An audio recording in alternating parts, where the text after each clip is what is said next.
माननीय सर्वोच्च न्यायालय के आज के ऐतिहासिक निर्णय का हम लोग स्वागत करते हैं। मैं स्वयं करता हूं, पूरी पार्टी बहुजन समाज पार्टी करती है और हर वो व्यक्ति इसका स्वागत करेगा जो कि मानसिकता रखता है, जो दलित विरोधी मानसिकता नहीं उसको रखता।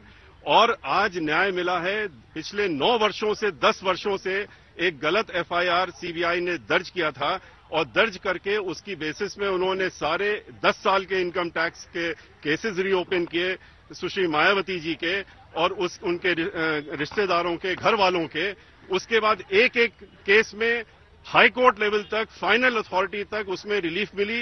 रिलीफ मिलने के बाद ये होल्ड किया गया कि एक एक नया पैसा जो उनके अकाउंट में आया है वो जस्टिफाइड है, वैलिड है।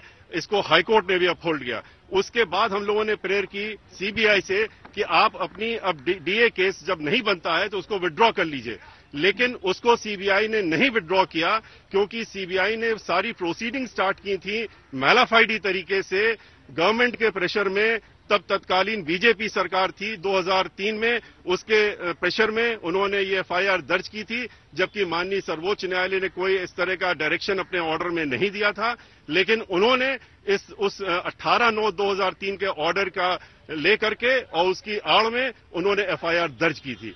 और आज माननीय सर्वोच्च न्यायालय ने ये होल्ड कर दिया कि जहां तक एफआईआर जो इन्होंने दर्ज की थी 18/9/2003 के बाद 5 अक्टूबर 2004 को 2003 को डिसप्रोपोर्शनेट एसेट्स केस के बारे में, वो इलीगल थी, विदाउट जुरिसडिक्शन थी। सारा इन्वेस्टिगेशन जो उन्होंने उसकी बेसिस में करने की कोशिश की वो भी इलीगल था, विदाउट जुरिसडिक्शन था। माननीय सर्वोच्च न्यायालय ने अपने निर्णय में इनकम टैक्स द्वारा जो बार बार ऑर्डर्स पास हुए, अलग अलग सालों के बारे में ऑर्डर्स पास हुए, उच्च न्यायालय तक पास हुए, दिल्ली उच्च न्यायालय, उनका भी जिक्र किया।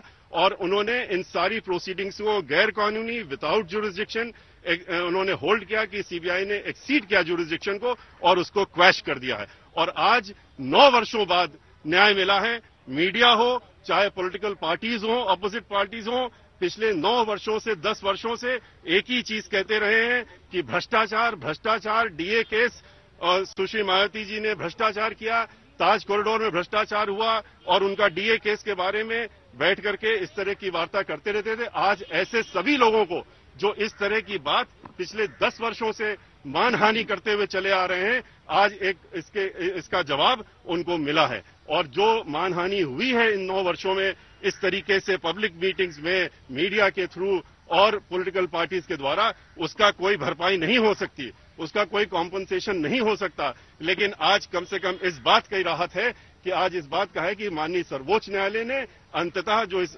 देश की सर्वोच्चतम न्यायालय है उसने बात को हमारी माना और मान करके उन्होंने उसको सही ठहराया और ये कहा, आज होल्ड किया कि इनके साथ में ज्यादती हुई है और गैर कानूनी तरीके से परेशान किया गया।